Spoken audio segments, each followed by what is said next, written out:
Thank you for tuning in to tonight's Board of Health meeting for Wednesday, March 11th. Just a reminder, we are being recorded. We'll start off with the roll call, please. Ron Fickner here. Chris Gilmore here. Colleen Chaponi here. Jack Mahone here. Alan Greenberg here. Thank you very much. Good and welfare for the public. I see no one in our live audience. Anyone at home? Nobody out home. All right, rolling right along. New business. Do we want to take things out of order? Mr. Chairman, we could take things out of order. We have Tom Ryder, our Board of Health Engineer. If we can skip to 5A and do that first. We can do that. 5A, old business, Board of Health local regulation on property transfers for review and discussion. Who wants to start? Do we need to fill them in on what we? Tom, did you review everything? Yeah, I reviewed, and I haven't put any comments down yet, but I'd like to go over it and just see what we're trying to do. I think just first, if we do any changes that involve Title V, which specifically just for Title V, like supplemental, we need to advertise in the paper about the public hearing, I think twice, and then hold the public hearing, and then after it is complete, summarize in the paper of what was changed, and then submit to the DEP of the new requirements.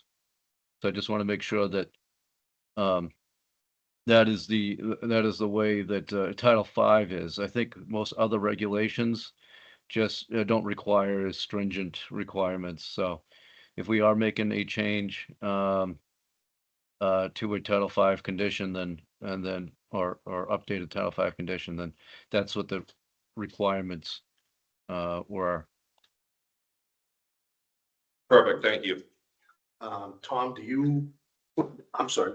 Wow. I need my glasses. Tom picked it where you sort of coordinated this. Do you want to start? I can, yeah. I think the crux of the discussion we've been having, Tom, and what we were kind of talking about is the type of I guess application we want to apply Title V inspections to when it comes to property transfers.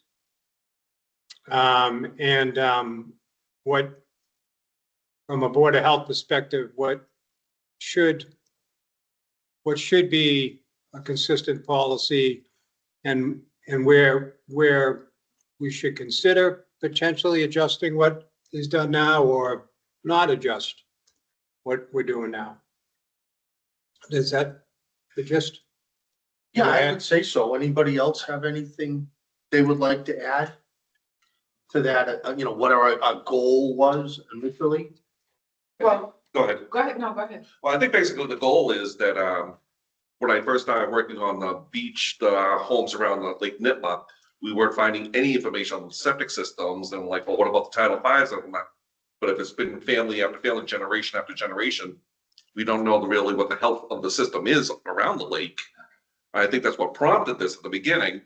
That we had a property on Northbridge Street that was cash where the seller was being the bank, and again, no Title V was necessary for that as well. So we're just trying to close in the loopholes, as we say. It's not a matter of like dinging anybody or anything, but just a matter of finding what the health of the septic system is on that property. If it hasn't been done in 10, 15, 20 years. Yeah. I agree. I think it should be very consistent with what we have for today. It doesn't matter that it was done way beyond it. Now you need to have it upgraded at the very least, make sure that things are working. All right, so Tom Ryder, that was sort of the catalyst that got this discussion going. Mr. Chairman, I didn't know Yeah. Colleen had that on. Oh, no, just that, they're just trying to, obtain a history of, like Jack said, the health of the system, regardless of whether or not, like in Title V, I mean, Tom, if it's, conveyed between family members, or if it's, the person that's selling the property is the bank, then they don't necessarily have to do with Title V, and the board would just like to not let those opportunities prevent them from getting some history of the actual system that's on the property. Okay, so, all right, so did I hear correctly though? Okay, two cases. Did you say something about paying cash for the house? There was one case and not on, yeah, that he was the bank. Yeah. And so he, um, so it was a normal transfer, like it was a sell, or he was loaning the money to the person who was buying his house, Correct. like, okay, all right. All right, that should not be exempt, although, I can see how, because most of the time the banks enforce a lot of these provisions. Right. Yeah, and yes, it could, fall through the cracks that way. Um, okay, and the other case is if under a, family transfer, some of those are exempt. So in that case, especially near the lakes, you want to make sure that whether it's a cesspool or tight tank or septic system, or, that we know where the plumbing is, where it goes to, where, how it's discharged, is it within the, um, near a private well, or near the water shore. Um, those could be exempt easily, because as a family transfer, we want to capture those. So we can make sure that the health of the, private well and, the public, lake is, doesn't have discharges directly to it, right? Is that what we're looking for? I just want to make sure. Yes. Yeah, Yeah. okay. Yep. All right. So, in those cases, I see, where is it? Section 1. Um, so any property transfer will require this compliance. So, so the second paragraph, we're trying to say that, um, any property transfer will require this compliance, be it transferred by sale, exchange, gift, inheritance, trust, or the bequest of the new ownership. This regulation shall not be effective for conveyance or devise of property to a surviving spouse. So the case where, like, if a surviving spouse, um, has the house, the transfer doesn't, the inspection doesn't need to take place, but other than that, it will. That's how I'm Correct. reading it? Okay, Yes. okay, okay. So in this case that we are, not using, we're having another requirement other than Title V.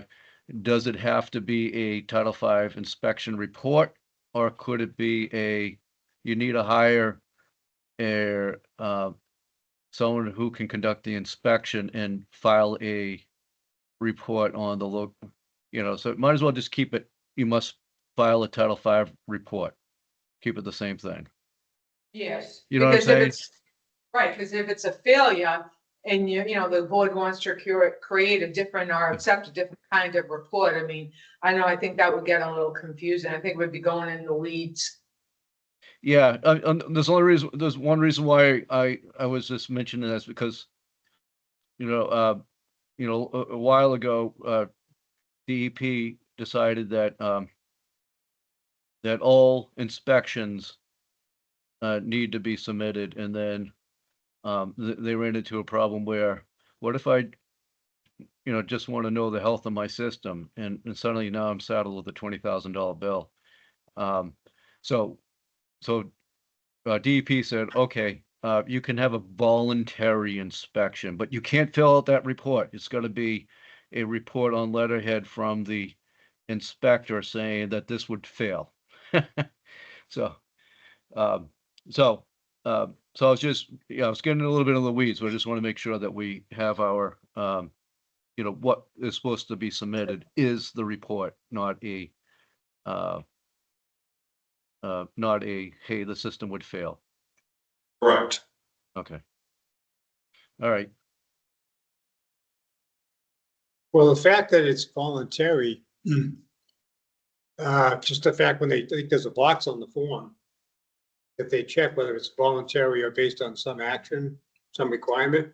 If they're Yeah. doing it voluntarily, there is no, my understanding is there would be no need to do any Permit. kind of, or any kind of work to fix any problem discovered because it's voluntary inspection. Yeah, that box used to not be there. So then for a while they had it, you can't fill out that report. Now they have a box that says voluntary because that form has changed over the years.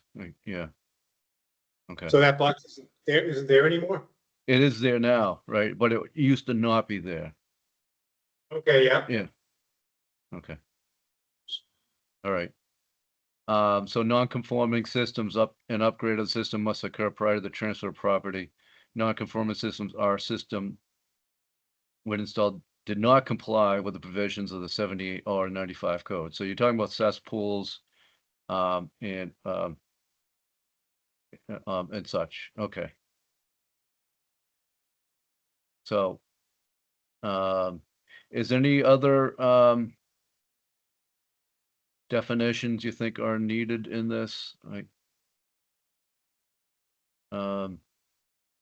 think that's pretty much, I think that's pretty accurately defined. Yeah, Tom, right, I think the only other thing that came up in discussion, the last meeting 2 weeks ago, I know that I was a little concerned, only because my wife and I are of the age that we're gonna start doing some estate planning. So I would want to make sure that we didn't put any hesitation for someone who wants to do estate planning to not do it because they were in fear that they had an old system. So as we were reading through this, it looks as though as long as the transfer involved no new parties, such as in estate planning or in a divorce, then there wouldn't be the requirement to do a Title V. Do I understand that correctly? Yes, but what about a trust? Well, that's my question. Most of the time when you do estate planning, you put property in a trust. Yeah. So So where does how it that reads, find? There are no new owners. It's just a different form of ownership. But I Yeah. think the umbrella of estate planning would include the conveyance into a trust. Because that's usually what estate planning involves. And what I'm trying to grapple with here is if requirement's the right word, what should the Board of Health in general, any Board of Health, what should their view be on wanting to know about the health of systems in their town and how to best apply that responsibility or requirement as it relates to Title V? Be consistent. Now, we're kind of talking about a personal example here where somebody might be looking at estate planning, right? And understood, but how does that weigh against the need or the potential need to know, if there is a need to know, the health of the system as it relates to, could there be a problem that could be affecting something environmentally? That's what I'm trying to Mhm. grapple with. That's, Yeah, I think the Right. purpose of it is to tighten up that gray area in Title V so that the board has drafted this regulation to, require the Title V for all transfers with the exception of new patties, so that the board, I think their intention is to address just the overall environmental concerns that a failed system may present, especially, if the system is, if it's near water or if they're, postage stamp lots and they may impact the abutters well and whatnot. So I think that by the board, looking at this type of a regulation, that's exactly what your concern is. but what we're doing is, if we create this exception by saying new parties, Well, no I'm new just reading parties. what has been drafted, and I'm looking for clarification to make sure that I understand it correctly. Yeah. Because, yes, yeah, same here, Alan. So when you go through the section 301 system inspections, the first part of system inspections, an inspection at the time of transfer, which is noted on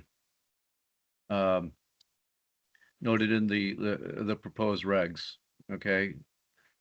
Okay. And then part 2 is the following transactions shall not be considered transfer of title for the purposes of title of, for inspections under Title V. And, basically saying, taking out a mortgage, refinancing, as long as like, the lender may change, but they don't own the property. Change of, and what Alan, you're talking about is the change of form of ownership among the same owners, such as, placing the facility into a family trust. Right? So as long as you're not adding new groups, okay, so that adding and answers my- deleting a spouse. So that would not deter anyone who had any fears of doing their estate planning to protect their assets and their family, because that would not require a Title V inspection.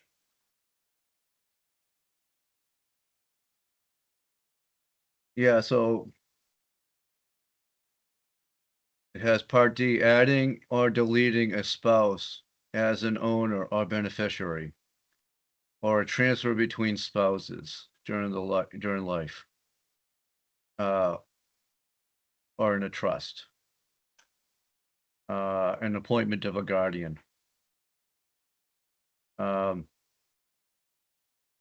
So it does say, so that part 2 in Title V pretty much says like, it says you can do estate planning. Is that clear in the proposed document? Is that what you want? Like estate planning is exempt as long as it's within the same ownership? Well, if I'm reading that second paragraph, then I think I'm understanding it correctly, but I was looking for verification from you to make sure that I'm understanding it correctly. It looks like it says, I mean, if I read it, the regulation shall not be effective for conveyance or devise of property to a surviving spouse or any other change in ownership or the form of ownership where no new parties are introduced. Example, estate for plan. estate planning or in a divorce. Yeah, So God forbid someone finds themselves in a divorce and the home is now going to be owned by one member of that family, of that relationship, not the other anymore. It doesn't put them in a position where they have to worry about doing a Title V and whether or not they need to do repairs or upgrades. They have some time to kind of adjust to their new situation. I mean, they may find a year down the road, they want to sell the property because they can't support it on their own. And of course, they would have to do a Title V because now it would potentially being transferred to new ownership. So I just want to make sure I'm reading our draft correctly.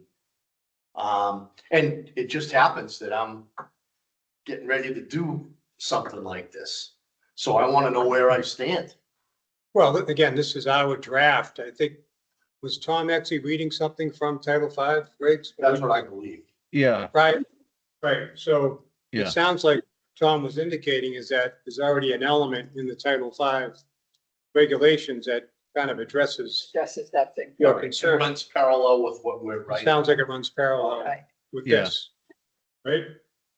Okay. yeah. I guess, Um, the question though that I have is, I'm just gonna play devil's advocate here for a second. Oh, definitely. I Could just you want to have- point out, yeah, where I think it does, it does seem like that, there's an exclusion in Title V that transfer of residential real property between the following relationships. Hold on.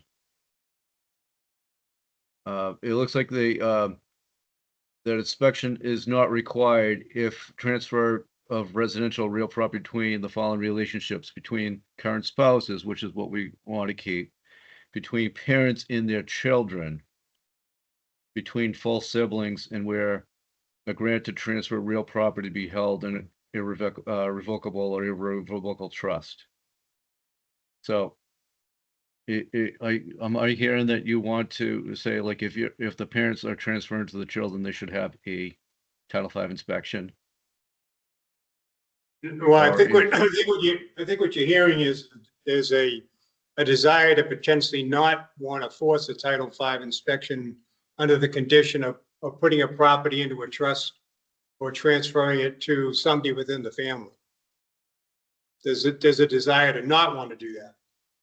Well, The question that I have though is, and again, the devil's advocate thing here, what if you have a property that stays in the family for years and years and years and years? Keeps passing on, passing on, passing on. Yeah. What say the condition of that septic system is an issue? Do we really know? I mean, what if there's a problem? And because it passes on within the family repeatedly, it never actually gets addressed or has to be addressed. Does the Board of Health have a responsibility to somehow make sure that that does get addressed? well, I thought that was being addressed because that would be new ownership. Well, there's an exemption between, like Tom was saying, if it's within the same family. So the parents give it to the kids and the kids grow up and then they give it to their kids and so on and so forth. Technically that doesn't, that's excluded from an inspection. And it'll probably be hard to capture too, because, they may be, paying $100 for the deed. So they're not going through a mortgage anyways. But even if they did, it would be exempt according to Title V. So to Tom's point, is that something that needs to be tightened up and is reasonable to tighten up so that it doesn't go on forever? Because you talk about the lake properties. Some of those lake properties get passed down 3, 4 generations. It's the only way to get a property on the lake. Yeah. So in a case like that, the period of time that could go by could be 50, 100 years, depending upon how many generations. However, in my opinion, and I know I'm a little bit of a Pollyanna, that if the septic system fails, then because it's inadequate, or, I mean, they're gonna have it fixed, and they're gonna have to then conform with Title V. Right, because the failure would Right. present itself. Right, Either, eventually. You know, right, effluent on the surface, or, Mhm. multiple pumpings too, because if they have, how many pumps is it per year, Tom, and then it's an automatic failure? For Yeah, so even if like, if they were like, oh, we're gonna hide this, we have the money, we're gonna pump it. After 4 pumps, that's an automatic failure. Anyone pumping that system has to report it to the board. Right, but is that the, so is that, look at Jack's eyes, is that reporting really happen in the manner it's supposed to happen? Not at all. Mm. And I will say that on camera right loud, Mhm. slips do not come in regularly. From any pumper that we have licensed and Mendon. I'm just trying to balance our responsibility as a Board of Health and oversight to Title V and the community as a whole to not necessarily wanting to negatively impact, a family's movement of property for purposes of estate planning or what have you. But at the same time, do we not have a responsibility to know at some point the health of a system and a property in the town of Mendon? Mhm. And how best to balance those things? Well, the best way to balance it would be then it's a level playing field. If you wanna approach it from the concern for the health and of the system, for, health wise, then you would have to require a Title V for all transactions. Correct. Yeah, so I think what's gonna be captured is the passing the facility down from generation to generation, whereas it seems like a surviving spouse or anyone who already owns the property in a trust, that will not require the inspection. What about condominiums or like associations of some sort? That's actually an interesting point, but we have some neighborhoods that have a communal septic system. How do you handle those? Thank you, Tom. Thank you for bringing that up. That is a good point. So Well, we could say that they are required to do it every 3 years or have it that the problem is if you do it for every time they transfer the title, they could have 2 inspections in 1 month potentially, which doesn't make sense. So if you put them on a regular schedule, call it a local plan, that you need now to provide every 3 years an inspection report. But any adjustments we might consider, though, we could format the language so that we weren't overburdening a property, right? Yeah, an association should have a funding mechanism. They should have somebody operating. Well, and to your point, Tom Ryder, the town of Mendon has been trying to get someone to do a multi-unit property, which will have a huge septic system. I'm thinking of the Pollock property down here, Oh, yes, yeah. right? We could find that could further hinder someone, coming in and making a proposal to the town to put a project like that in, and that would be in conflict with what the town was trying to do under their, affordable housing quota that they need to meet. So thank you very much for, bringing up the multi-dwelling communal system, because that wasn't even on my radar. Well, it just kind of goes to the question of, again, balancing whether you want to call it a responsibility or requirement that a Board of Health has in the community to knowing the health and welfare of a system on a property in the town, and how you balance that against not wanting to create an impediment or a negative impact to growth, or somebody coming in, right? Yeah. Where's scales. No balance, it's in there, would have to be every transaction. Well, thank you. Just know, I mean, if you wanna approach it from the health and welfare, from a board of health perspective, then there's no exclusions. What do you do if you have a 20, 30, 40, 50 unit system? How do you? So some of these units, like once you go over the 2,000 gallons, they should be, having a operator, to manage the system. So, Maintenance plan, right? yeah, so perhaps that in lieu of an inspection, they submit the reports every year that the system is functioning, certified by the qualified operator. Yeah. Yep. And that could go with, some of the commercial buildings too. Because they have, some of them have cesspools and failed systems too that are, are limping along. Some of them may be more, struggling more than others. But there are a few brand new systems out there, that, that I know need an operator, and they probably have an operator, but I'm not sure if they are getting, reports to the Board of Health.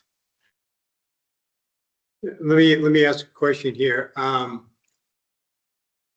Has the Massachusetts legislature weighed in on this topic at all in recent years, say maybe as many as 20 years ago, but in terms of kind of governing the guidelines behind Title V in terms of defining transfers and Title V inspection requirements? But the latest was in 2023. I don't think it changed too much. Section 301 regarding transfers. Okay, so you're not familiar with any kind of legislative decision? Not Or not in section 111. Yeah, not familiar with that, but under the regs, there is, so it's DEP that wrote it up, but they say the authority is in chapter 111. So the other part of me says, the other devil, I got one devil over here, one over here. The other devil says, well, if there's already a guideline in place with regard to these things, which is what Title V does, does the Board of Health really need to do anything more to go beyond what Title V already defines? Well, to your point about the importance of this, I think you're correct. It is of great importance. The town of Mendon may never have town sewer.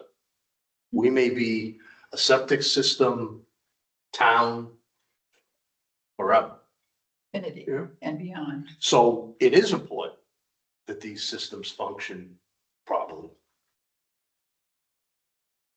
To the comment you just made as to if there is something already in place, maybe we just need a better way of enforcing it. I know when I was looking at the section here under penalties, my first question was, how do we enforce the penalty? Sometimes there is a penalty clause, but it's difficult for us to enforce. We've gotten better at some of those things, like on the tobacco. Mhm. On something like this, especially where there's been cash sales, and those are the ones that seem to slip by, and we keep chasing them and saying we need a Title V, and they drag us on for 6 months, a year, 18 months, whatever. Eventually, we get it in most cases. Maybe our focus needs to be on the enforcement of the regulation, putting some teeth in that. Maybe we would accomplish the same objective if there's something already in place that we're sort of duplicating. Let me take it one step further, Alan. There is a section in the code that allows the Board of Health to prepare a local plan of on-site septic system inspections. It needs to be approved by the department, and it needs to be administered by the Board of Health. So if the board wants to prepare like in the lake region, which is identified by whatever, these systems must be inspected like every 7 years. There might be some flexibility in that too. So that might be an opportunity that, or at least you can put it in this proposed draft regulation that you would that the Board of Health intends on preparing like a facility comprehensive plan for inspections, to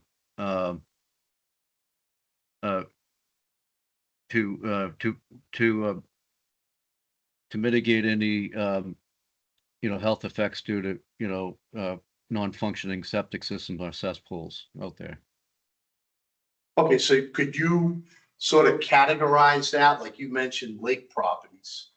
So there might be a different time frame for lake properties as to village properties, as to properties that are commercial and have grease traps. Yeah. Properties that have shared septic systems. So I don't know if I'm going way beyond, but Yeah, it seems as though that there's different. but what are you gonna base that on? The requirement, what do you Yeah. base that on? Well, It'll be yeah. So it would have to be identified, like the need is for to mitigate any issues with the lake, or lots that are small with multiple private wells surrounding the property. How That do you determine the time frame or the requirement for, whether it's every 5 years, 7 years, what is the basing that on? that actually is in if you look at 301 section 4C, there is a note on a facility subject to a comprehensive local plan, which has and so there are conditions, and there's also provided that all systems are inspected at least once every 7 years by a system inspector or are approved by the department. So it would require DEP approval too. Sounds like we need to sharpen our pencil a little bit more. I mean, are we going down the wrong road? I don't know. I don't know about. Are we getting too But let's. specific, trying to cover every scenario? Yeah. Do we need to be more general? Well, I mean, we have Title V itself, that's our guideline. Maybe we need to put a regulation in for our septic system and pumpers that if they don't file their pumping slips, that there's a penalty. That way they will get them, and then we'll have the history. If there is a system out there that's failing, that has 4 or more pumps, maybe that's how we get a little bit more control over it. Jack takes a look at all the property conveyances, and we, send out the letter requesting the Title V. We can surely take a look at this 301(4)C that Tom was talking about, and we can come back to the drawing board for sure.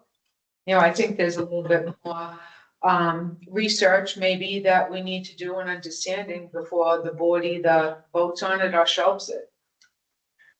Yeah, so if you're just trying to capture the transfers from generation to generation, I think it's fine the way it's written right now. But if you really want to capture like what's going on in the lake area and little small lots that have multiple private wells surrounding them, you might need something more comprehensive.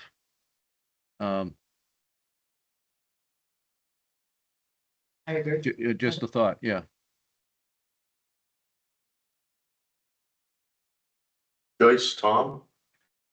Well, I think that, you know, we're on the right track of doing stuff that, you know, is making sure that the systems are, you know, working and doing all that stuff, and that they're not just septics, you know, cesspools and stuff like that. I mean, I think that after a while, if you haven't got a cesspool, you've got to figure out a certain thing to do with that as well, you know, doing that kind of thing.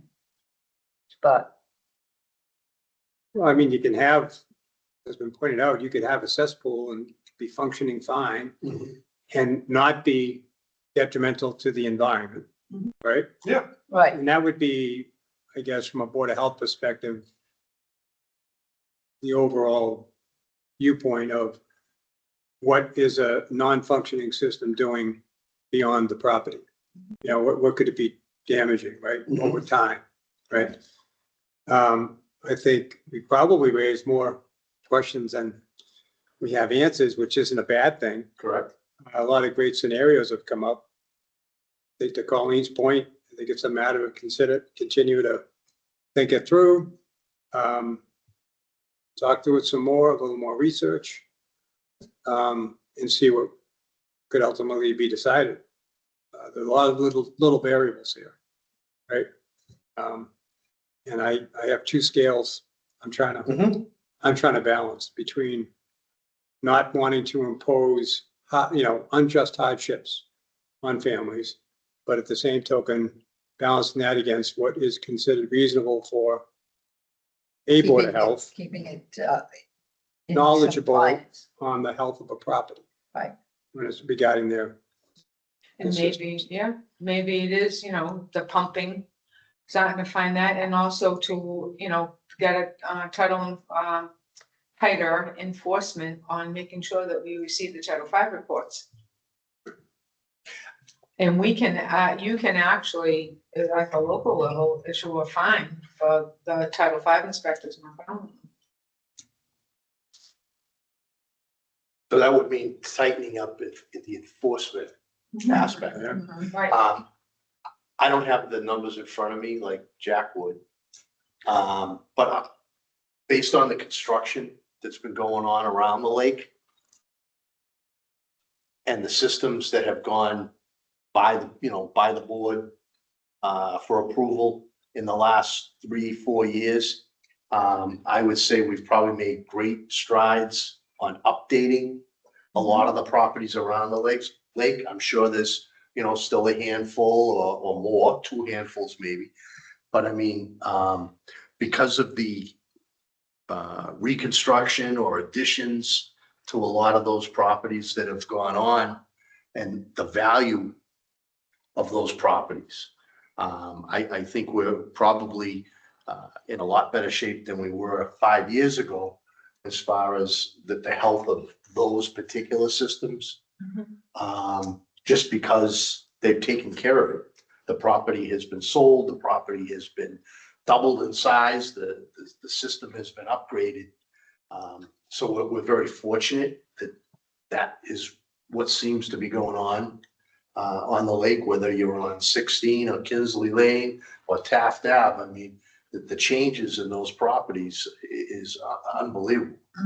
The other thing to consider too is deed restrictions, like what we did with someone on the lake, but also in light of the ADUs that are, you know, coming on board, and also any types of additions or whatnot on the other community that I work in. I'm actually in the process of writing the regulation, and we'll be holding a public hearing, but the board in the other town that I work in has had some discussion regarding any type of an addition that goes onto a property.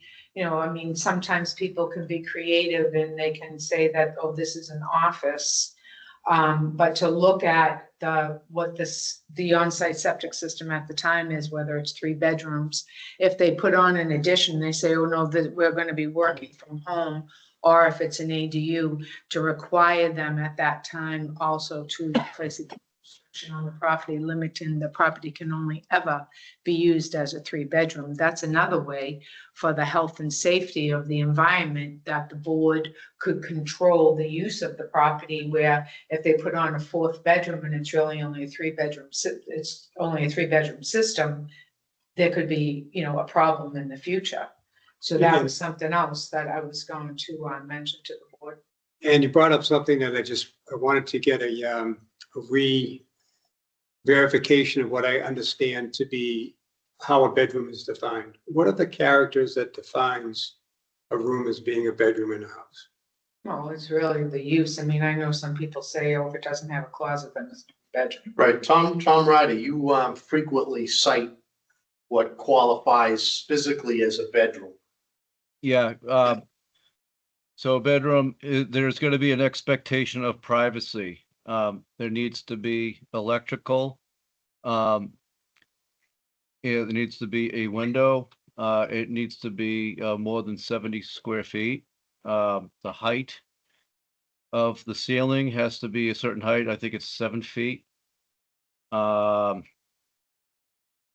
also Proper ventilation, but then excludes, like, you can't say a living room, a kitchen, foyer, bathroom, dining room, the typical standard rooms, or those are not bedrooms.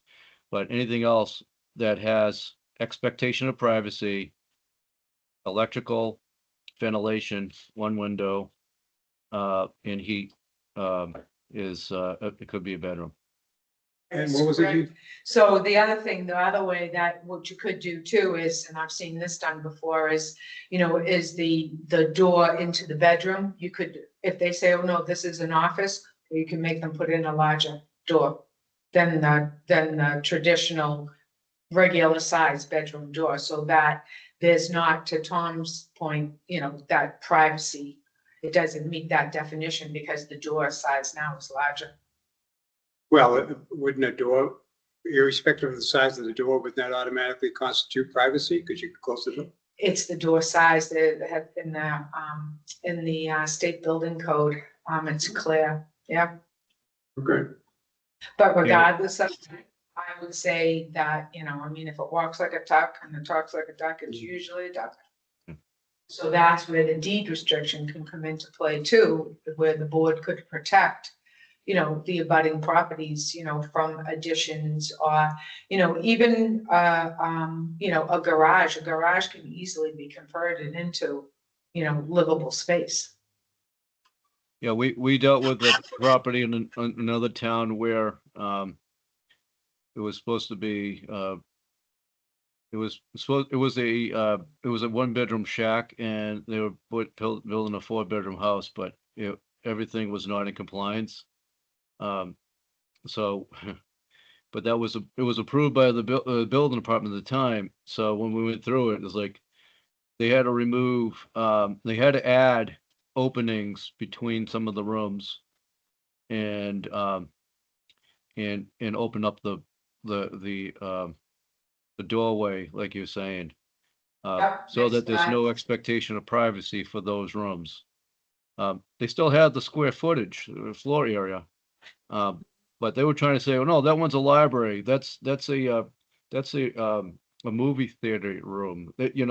So so no, that's a bedroom.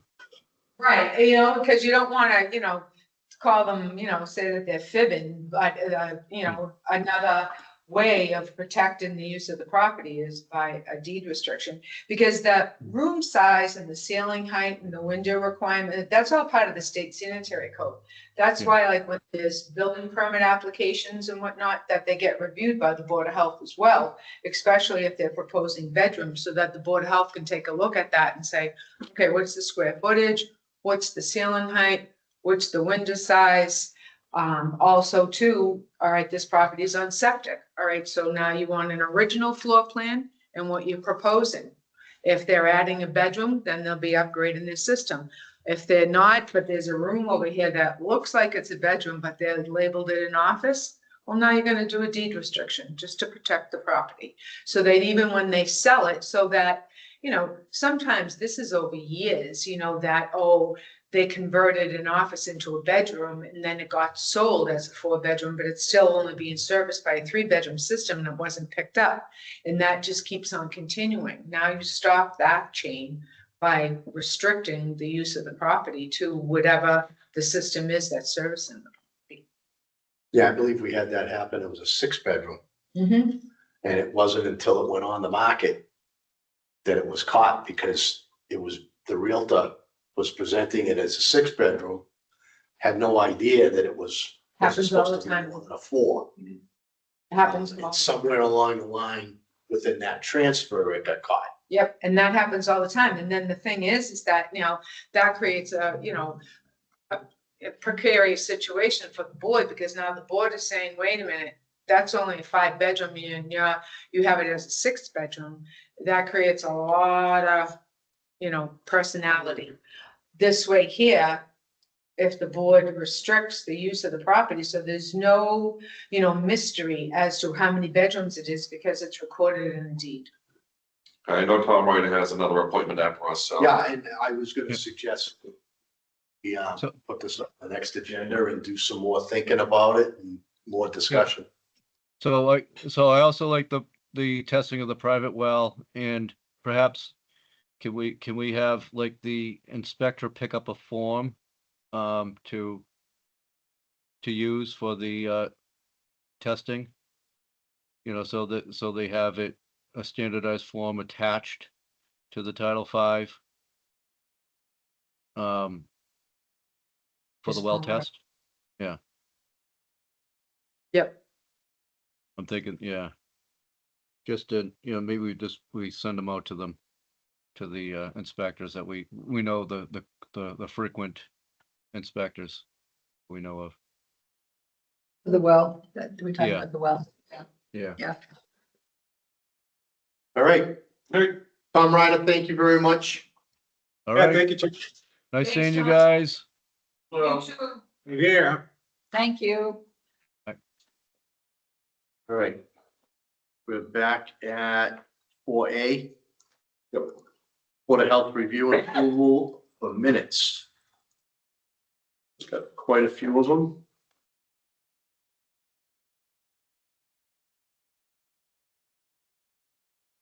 So we will start with January 14th, 2026. Tom? Any comments?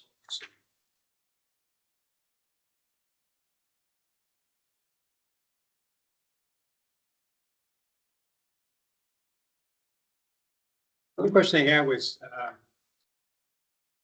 in 7th item on the agenda, page 4, item 5, is the gentleman who manages the driving school, is his name Alec or Alex?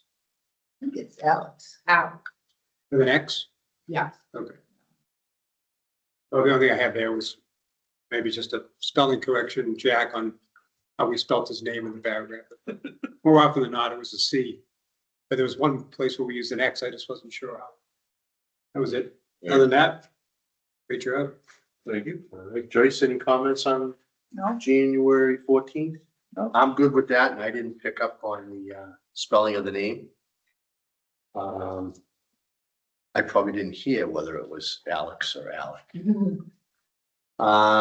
If that's all set, can we have a motion to approve, please? January 14th?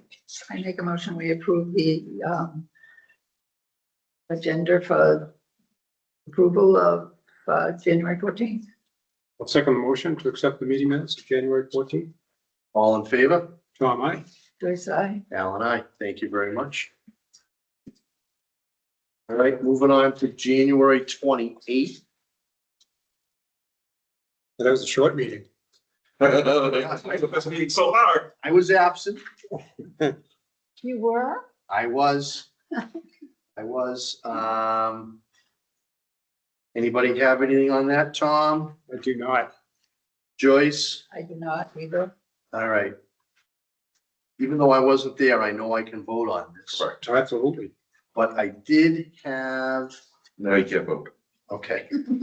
I was glad to see that pending blasting regulations were mentioned. Which thing are we on? I'm on health agent updates A. Agenda item 7. Page 3 of 3. Okay. So I was really happy to hear that the Oh, I haven't forgotten about them. regulations were brought up because I was actually thinking about them and where we were at. So thank you. And then down on agenda item 9, I was very, it was interesting hearing that there was an internship program. So really just 2 comments. I like internship program. All right, now that I've talked more than I should have, we will ask for a motion to approve the minutes of the meeting for January 28th, please. Again, I can. You can. I move that we approve the January 28th meeting minutes. I'll second that motion. All in If favor? I can Tom, talk. aye. Second. Oh, Joyce, Alan, sorry. thank you. I'm not just saying it, but No. kidding. All right. February 11, 2026 minutes. Tom, any comments? Well done, no issues. Thank you. Joyce? Nope, me either. All right, the only thing I had was agenda item 5 on the rabies clinic update. I did say that I would check with a Milford vet, but I had not contacted him at that point. So I don't know how they could say they were. That came later.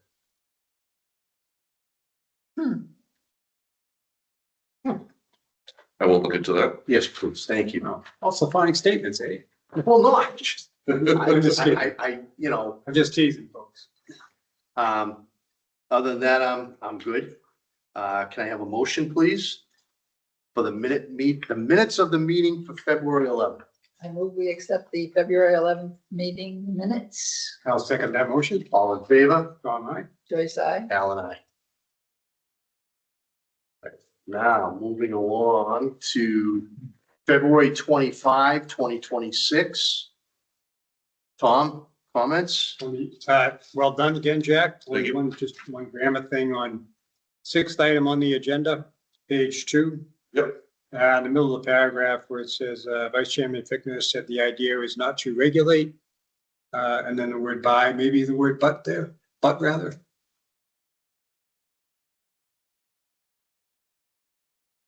My OCD. Oh, yes. Tell me where. Yeah. Okay, I see it. Yep. Yeah. Gender. Other than that, great You're job. on the middle. Thank you. We're not too regular. Yep, Right. not too Do you know regular. I was an English major? What? Oh, I always look for you. I put typos in there on purpose, see if you'll catch them. I appreciate it.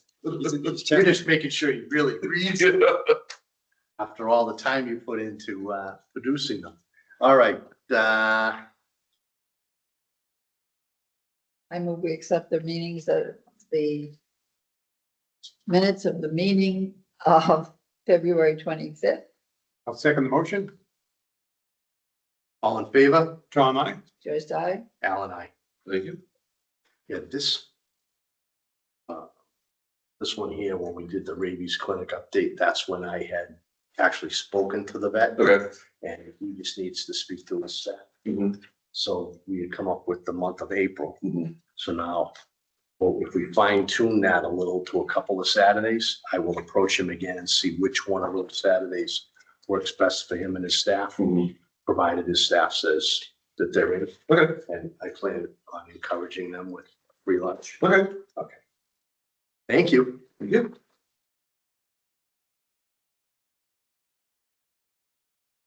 All right. Me again? No, I'm. With my other. Will be. Yep, here it is. All right, FDA marketing granted orders on vape and oral nicotine products update, please. Like Tom or Colleen want to talk about that. Well, how it came about is, a vendor in town had, asked about these, FDA guidelines. I guess apparently our retailers are receiving them. And he wondered, how this applies to, requirements for what you need to sell, should sell or shouldn't be selling in the store. I know the one particular vendor mentioned he did have something on the list, where he had something on the store, in the store that wasn't in the list. And according to this guideline, it says these are the only e-cigarettes that may be lawfully sold in the United States. Mhm. So that's the case, I guess. It's just a matter of, I just wanted to validate, how this requirement from the FDA compared against our local regulations. And I believe we've determined there's really no conflicts here. We have in our tobacco regulations, doesn't conflict with what the FDA is saying or not saying, right? Yeah. Yeah. And obviously, anything that's flavored here is not permitted in the Commonwealth of Massachusetts to begin with. So, they shouldn't have them in their store Yeah. regardless. Jack and I have drafted up a letter to the tobacco retailers, and I have a little packet. I plan on going out starting tomorrow and having a conversation with each one of the tobacco vendors regarding this Yep. and explaining it to them that first of all, they shouldn't have anything flavored. And if they do have any of these products, then they have to have the accompanying certificate from the FDA that goes along with these products. We're also going to, in our letter, we have an acknowledgement that I'm gonna ask each tobacco vendor to sign, saying that they received the information. They agreed not to sell the items that they're not permitted to sell. And, you know, if there's any violation, then they would be subject to penalty. So Jack and I have a nice little packet. Jack bought, what are those? The calendars, they have the Yeah. birthday, it's a plastic calendar that I got free from the FDA's website. And it says if your birthday's after this, you don't get cigarettes. And it's right there on it, and they can put it right, you know, just Okay, something gotcha. else to solidify that, you know, we card and you have to be, you know, older than this date Correct. in order to purchase them. So we have that I'll be delivering along with the letter, obtaining their signature, just so that when we do the compliance checks, there's not any confusion regarding, you know, any of these products, because anything that's flavored, they shouldn't have it on the shelf regardless. Right. Give them an opportunity, educate them, clear it up. Should be good to go for. I think it's great that a vendor reached out. That's what we want. Yes. Yeah. Exactly. If you have a question, please call and let us get you an answer or get you some guidance. Right.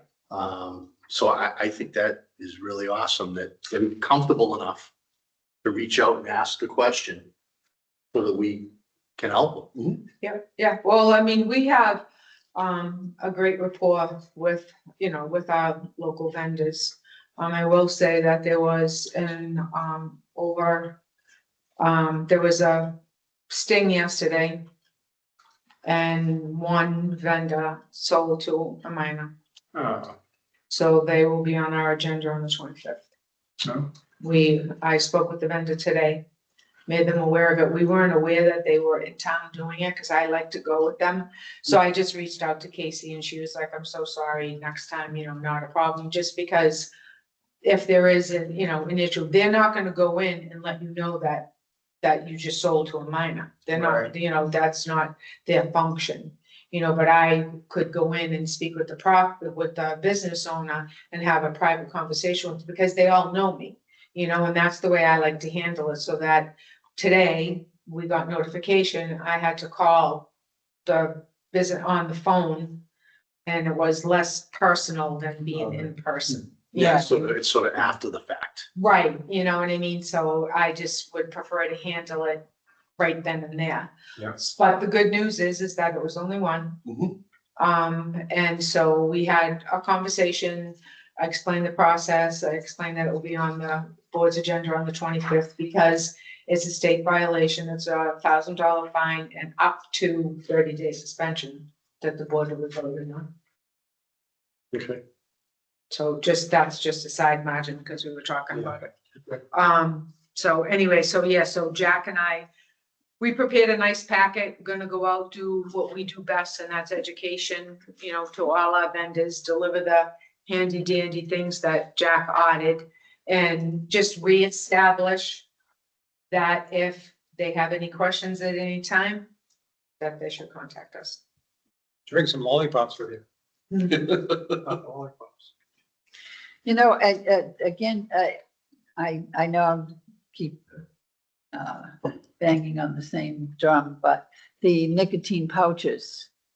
I mean, I've been reading a lot of different things about it, and it seems like nobody thinks that it's a bad thing. The board, you can put it on your agenda, and, Right, you know, there's a community next door, right next door to you, the other community I work in, that had B&D cigarettes and vapes a long time ago. So we don't even have to deal with that. You know, this board could have a similar discussion regarding pouches, Right. you know, and and the we e-cigarettes, could go through that process, but Right. that should be an agenda item. right. It just, you know, well, it's on this page here. Yeah, so right. I can't say it. No, you get, if you want to have a further discussion, we can tell Jack right now, we'd like to have it on the next agenda. I mean, I personally think that it is so bad and so, you know, harmful that, and, you know, kids are doing it. And it's Yeah, no, demoralizing.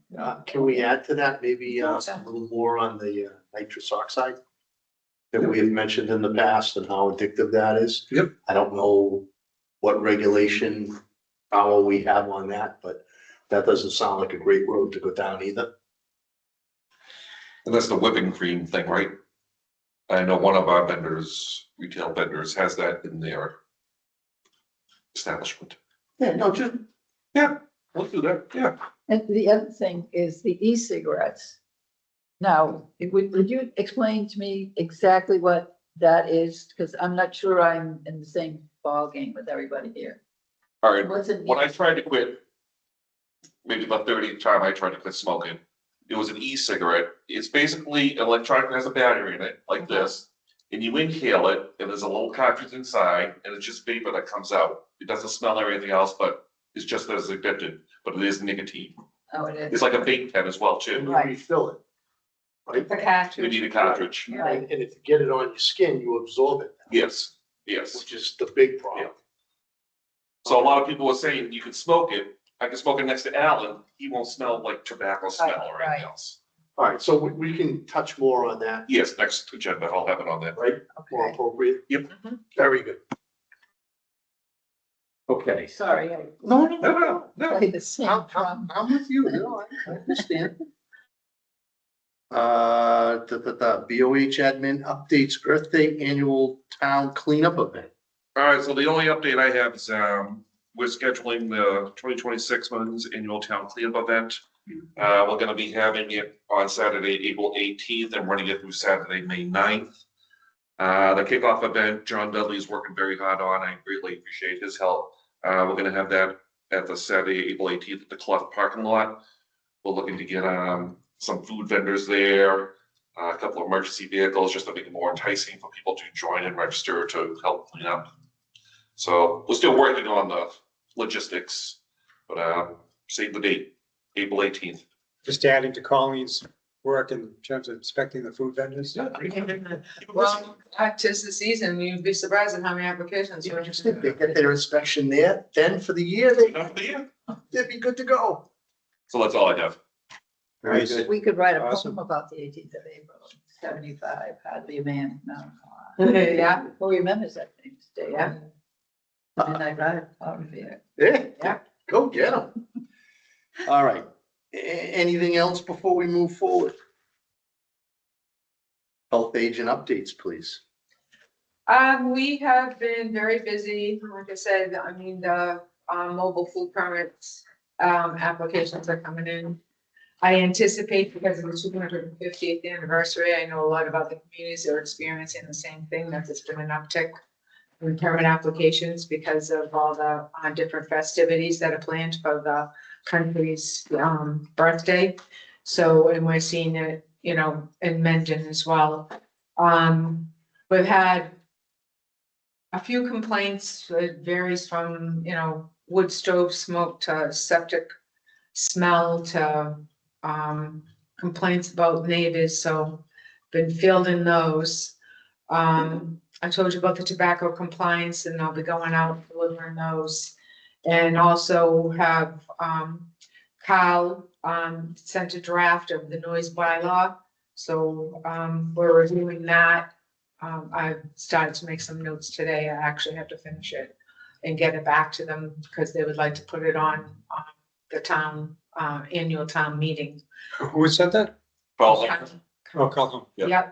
Yep, so he sent it to us to take a look at. Which And is for our finance, right? input. Finance, Now in finance, yeah. Yep. Also reached out to Michelle Delmar at the DEP. I want to do some follow-up on the driving school. Spring's here. I'd rather be proactive than reactive. We have she's gonna get back to me on Monday so that we can go out and maybe take some readings and whatnot. I did reach out to Alec and I asked him what other processes that he's put in place regarding the school. Sounds to me like that they do a lot of, they've done quite a bit to try and be a better neighbor. As far as the simulators go, they still are operating classes Monday through Friday from 8 to 4. So we're planning on going up there, like I said, with Michelle Delmar and getting some readings. And they are operating on Saturdays still. So we'll see what the outcome of that is. Like I said, I'd rather be proactive than reactive. We're still actively working on a case with the state sanitary code violations as well. The tenant has retained counsel, so now it will be an ongoing process. Okay.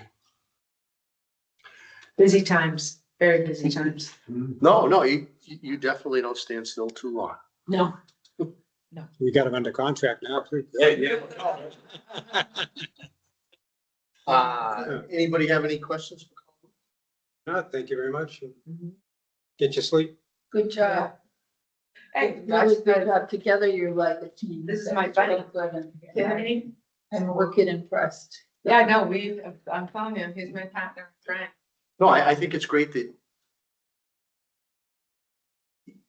because you do your occasional field trips and things like that, Jack, who would normally be an inside office person, gets to see oh, exactly. what he's doing in real time. Yeah, That's always a great thing. So I enjoy it. please carry on. the interaction with the residents, and, and the other thing too is the serve safe class. So we're waiting till the 16th and, Serve safe class. Serve and stay. which is Monday for the restaurants. We've had 2 in the other community I work in that will have individuals attending. So we're up to 9 so far. Yep, Is there a minimum number we need? Is there a maximum? 25. Yeah, 25, because then after that it gets, Yeah. and Mike's prepared, he's gonna come here, we're gonna have it right here. Do we have a date? Well, we're waiting to see who was interested and then Okay. I'm gonna find out. Yeah, from just Mike. making sure I didn't miss. Yeah, no, not yet. Okay. And then he'll come here and, he sent some study materials too. Okay, put those in. We'll- Yeah, those are yeah, huge. we'll- I remember. I needed those bad when we were taking the course many years ago. Yep. That was helpful. Memorizing all those temperatures. So then, Excuse me. So we have that in the works too. Excellent. Yeah, I'm hopeful that we'll get some restaurants, I am gonna be out doing a couple of inspections in restaurants, this week as well, and I'm gonna mention it. How many you trying to hit a certain number of attendees? No, I mean, I told Mike that we already had 9 at the time, and it's up to 25. After that, it's just too many. Okay. well, the more the merrier, because that will deplete the price for each individual person. Right. Well, anytime that you need somebody, I'd be happy to do that kind of stuff, 'cause back in the day, Oh, yeah. that's what I did. I did everything. So I'm like, oh, I can do this for her. Help her. So anytime if you want somebody to hey, hang with you. All right. That's all I have for right now. Moving on, topics not anticipated within 48 hours. I got nothing. I have none. Either. Hate to disappoint, but I got nothing. No. It's not a All hate. right, moving on, good and welfare for the board. I have one. 1.5, maybe 2. Hit me. Well, I just want to mention for those that may or may not be aware, the town of Mendon now has a newsletter. Oh, yeah. Came out last week, was the first edition. Yeah. So on the cover letter, I think it's being spearheaded by our illustrious town administrator, Where did Jeremy. it come to? I didn't get it. Well, it's not in paper form delivered. It's going to be online. It's going to Oh, be on the town web pages, oh, on okay. the website. Well, I believe it was emailed out to all Mendon email users. Oh, okay. Yes. Yeah, he actually sent out an email introducing this, Correct. and there's a link in his email that you can open it up. And when did this come out? Last week, Okay. 5th of March or something, 6th of March. This- It was awesome. Have some nice little information. It's a great first edition. I think they're gonna try what, a monthly basis? Quarterly. Oh, quarterly, so Quarterly. quarterly, which would be pretty cool. I was the guinea pig. I know what it was. I read the email, but I didn't hit the link. www. That's what I did. So they're gonna feature Yeah, mendonma.gov. someone in each And you can find department, this on. in each article, webpage, and the board with the town was for- administrator. our On board. Jeremy's page, he's got a link for this. Yeah, it was, So, but I can go. employee, Yeah, it's got- employee something, employee, Meet the the employee. employee. Okay. Yeah, right? You get Colleen's picture in there, right? Well, I wanted to mention, first of all, thank Jack for all the stuff he's been doing on the webpage. He's been wicked great at keeping up to date with all the events going on in town. He's got stuff, all sorts of stuff up there that I kind of forgot about, you know? And the newsletter was probably about 12 or 13 pages scrolling through.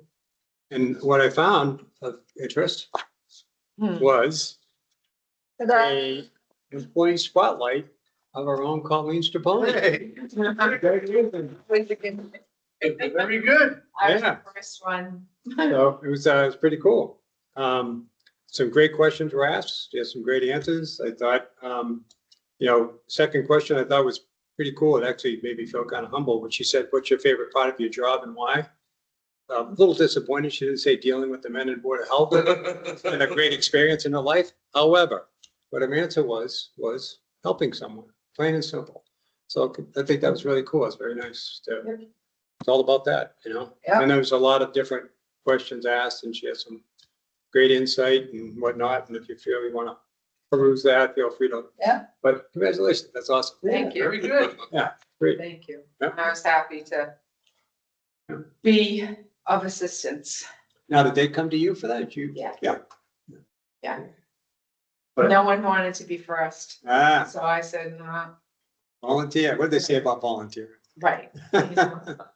Mm, Who did who'd you interview with? Jen from HR. Okay. Yeah. Yeah. That's awesome. Jack took the picture. Very cute. Yeah. Good photo. I like it. Yep. Thank Good you. stuff. So that's a great little thing for our town. I think it's gonna be a great little addition from an information standpoint. I thought it was kind of funny on the first page when Jeremy kind of did like the little intro about the newsletter. He said he promised in future editions not to include his headshot. Yeah, they were very excited. They're very excited about launching it. And I think it's important too, because Oh, yeah. then you get to read about a department that, oh, what does the collector treasurer do? Well, that's where you pay your bills, but what else? You know what I mean? That office is, in depth. What does the town accountant do? Well, they're the number crunchers, but how do they correlate with the collector treasurer, the town accountant, the board of assessors? That's your financial team. You know what I mean? So. That's absolutely right. Yeah, those are, I just pulled the page about Colleen, but they have a section on all the departments. The town clerks were in there, Ellen and Rory. Yeah, I mean, if you mail your taxes, your tax payment in all the time, you never get a chance to meet Yeah, who's behind the scenes, exactly. you know? So you kind of miss a lot. You know, not knowing who Tracy is, or, you know, and, you know, she always does her best to call you by name and things like that, just like a lot of the other, you know, people that work, in the town government. Yeah. But if you never come in the door, you really don't know what's going on and what you maybe missing. Oh, nice shout out. Good job, Jeremy. Way to go. There you Good go, job. Jeremy. Hey, I don't have anything. Joyce, do you have anything on good and welfare for the boys? No, I think you take care of things that I was thinking. All right, let's set our next meeting. All right, so the next meeting is gonna be March 25th. Okay. And we want to do 6 o'clock, or do we want to try for 7? When do you start? That I would start in April with my golf. Okay, could we move to 6:30? Or we can do 7 if you'd like. Yeah, well, let's. 10 We're- Ease into 7. So let's do 6:30. All right.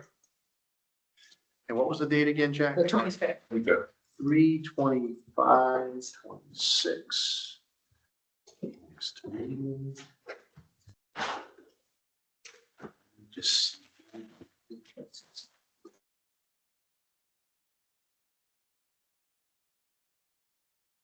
Could I do an aside?